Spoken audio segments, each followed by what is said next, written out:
Assalamualaikum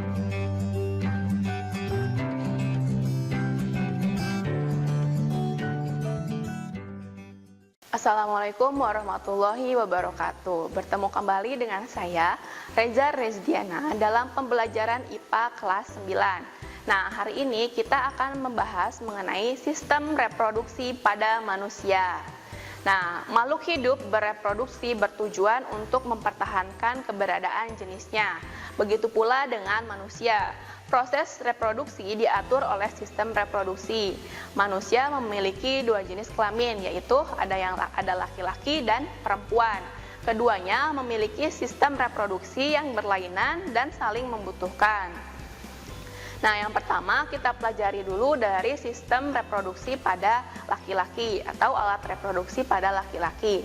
Nah, alat reproduksi pada laki-laki terdiri dari sepasang testis, epididymis, kemudian ada vas deferens, uretra, penis, kelenjar seks, fascicula seminalis, kelenjar prostat, dan kelenjar Cowper.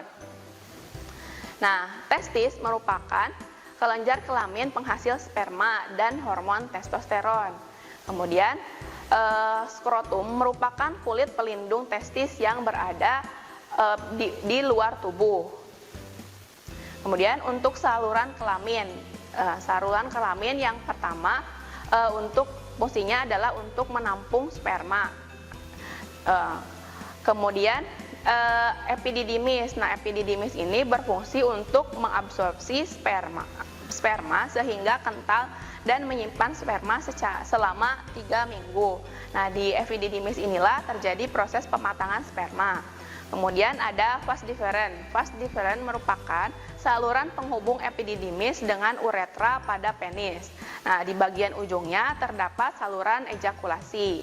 Kemudian uretra merupakan saluran untuk mengeluarkan sperma dan urin. Kelenjar tambahan yang ada pada alat kelamin pria yaitu ada vesica seminalis dan sementum. Nah, vesica seminalis ini merupakan kantong semen atau mani yang dindingnya menghasilkan cairan lendir yang mengandung fruktosa, asam askorbat, asam amino sebagai makanan dan pelindung sperma sebelum membuahi ovum. Sedangkan semen atau mani adalah cairan yang terdiri dari cairan sperma dan cairan yang dihasilkan oleh beberapa kelenjar lainnya. Kemudian kelenjar prostat merupakan kelenjar yang menghasilkan cairan basa berwarna putih susu. Nah, kenapa menghasilkan cairan basa? Fungsinya adalah menetralkan saat terjadi penetrasi ke vagina karena vagina itu bersifat asam. Nah, cairan ini berfungsi menetralkan asam pada vas diferensia dan cairan vagina sehingga sperma dapat bergerak secara aktif. Kemudian kelenjar tambahan berupa kelenjar Cowper atau bulboureta, yaitu penghasil cairan pelicin.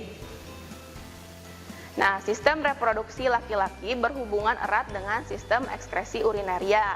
Testis menghasilkan jutaan sperma setiap hari mulai dari masa pubertas sampai meninggal dunia. Jika tidak dikeluarkan, sel-sel sperma akan mati dan diserap kembali oleh tubuh. Nah, sedangkan untuk alat-alat reproduksi pada perempuan terdiri dari sepasang ovarium, kemudian ada oviduk atau tuba falopi, uterus atau rahim, vagina, dan organ kelamin bagian luar berupa labia minora dan labia mayora. Nah, yang pertama ovarium. Ovarium atau indung telur merupakan kelenjar kelamin yang memproduksi ovum atau sel telur dan mengekskresikan hormon estrogen serta progesteron. Kemudian oviduk atau tuba falopi merupakan saluran telur berfungsi untuk menyalurkan sel telur ke uterus atau rahim dengan gerakan peristaltik yang dibantu oleh gerakan silia pada dindingnya. Nah, selanjutnya adalah bagian uterus atau rahim. Nah, rahim merupakan tempat perkembangnya embrio. Nah, selama kehamilan, volume uterus mampu mengembang hingga 500 kali dari asalnya. Nah, selanjutnya adalah vagina. Vagina merupakan tempat penis pada saat kopulasi dan sebagai jalan keluar bayi pada saat proses kelahiran. Nah, ada bagian organ kelamin luar pada perempuan. Yang pertama adalah klitoris. Klitoris ini memiliki struktur yang sama seperti penis. Pulpa terdiri dari labium mayor atau bibir besar dan labium minor atau bibir kecil. Kemudian ada lubang saluran kencing, lubang vagina atau bagian terluar vagina, dan fundus atau bagian lipat paha. Nah, proses pembentukan sel kelamin. Nah, yang pertama proses pembentukan sperma. Proses pembentukan sperma disebut dengan spermatogenesis, terjadi di dalam testis. Nah, spermatogonium bersifat diploid, kemudian mengalami pembelahan diri secara mitosis sehingga jumlahnya menjadi banyak. Nah, sebagian spermatogonium membesar menjadi spermatosit primer. Spermatosit primer kemudian membelah diri secara meiosis membentuk spermatosit sekunder. Spermatosit sekunder kemudian membelah diri kembali secara meiosis menjadi spermatid. Spermatid kemudian berdiferensiasi sehingga menjadi sperma. Nah, tiap-tiap sperma memiliki jumlah kromosom setengah dari jumlah kromosom tubuh. Nah, kemudian pembentukan sel kelamin betina atau pembentukan ovum disebut dengan oogenesis. Oogenesis ini terjadi di ovarium. Nah, oogonium bersifat diploid, kemudian oogonium membelah diri secara mitosis sehingga menjadi banyak. Oogonium kemudian berkembang menjadi oosit primer. Oosit primer kemudian membelah diri secara meiosis menjadi oosit sekunder dan badan polar pertama. Oosit sekunder mengandung kuning telur dan sitoplasma, sedangkan badan polar pertama merupakan inti sel yang kemudian membelah diri menjadi dua. Nah, oosit sekunder kemudian membelah diri secara meiosis menjadi ootid dan badan kutub kedua. Ootid kemudian berkembang menjadi ovum yang haploid. Nah, kemudian adalah ovulasi. Nah, ovulasi merupakan proses keluarnya ovum dari ovarium. Nah, ovum akan bergerak ke rahim. Bersamaan dengan proses ini, dinding rahim yang tebal seperti spons penuh dengan pembuluh darah yang siap untuk menerima zigot. Nah, kemudian mengenai proses fertilisasi atau proses pembuahan. Nah, fertilisasi adalah proses peleburan antara sel sperma dengan sel telur yang sudah matang. Nah, fertilisasi terjadi di saluran telur.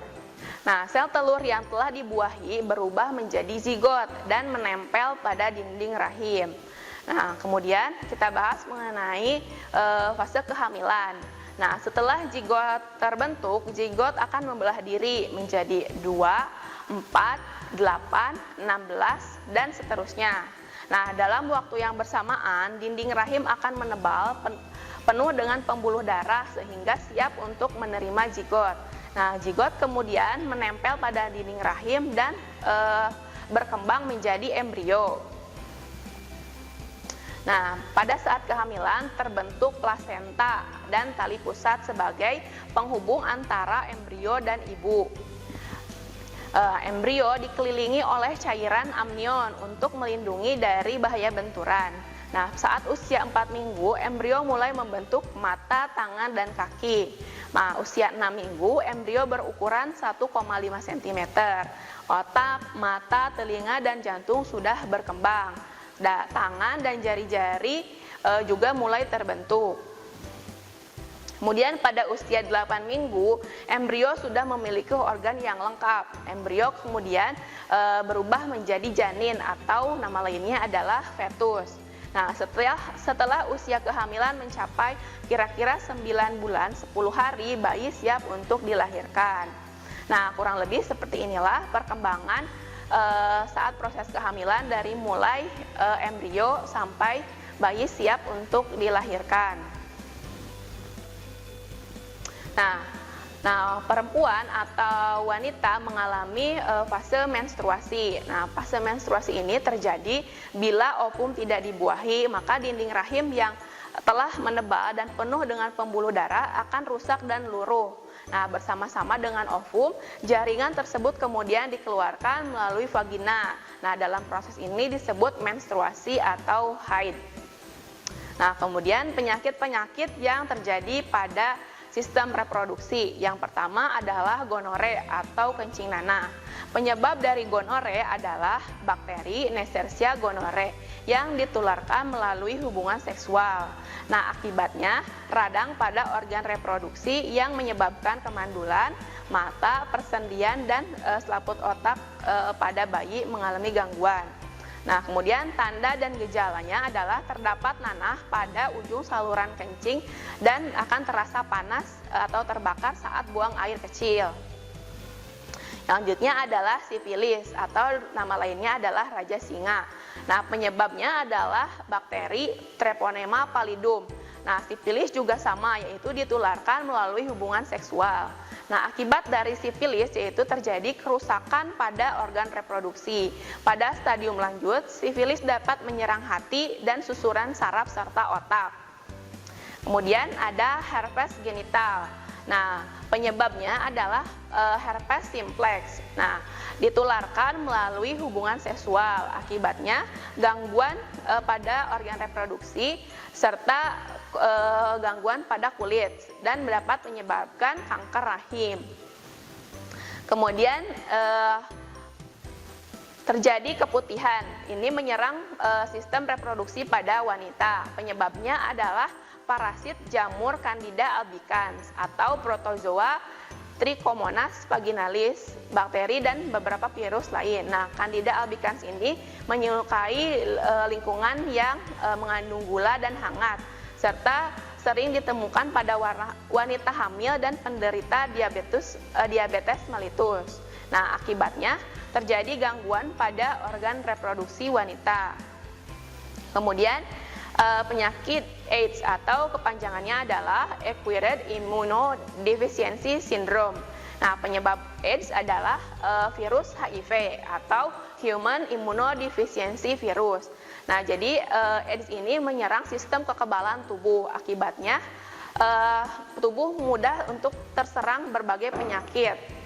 Nah, penyebabnya adalah kontak cairan tubuh dengan penderita AIDS.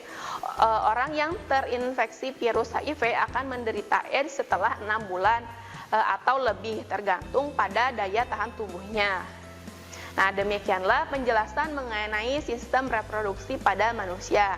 Terima kasih atas perhatiannya. Wassalamualaikum warahmatullahi wabarakatuh. Kunjungi sosial media lainnya seperti website kami di pkbmalkata.com, Facebook PKB Malkata Mananjaya, Instagram PKB Malkata _official. Dan terima kasih telah klik video ini. Jangan lupa like, comment, share, dan subscribe untuk menunjukkan dukungan kamu terhadap channel ini. Enjoy the video PKB Malkata.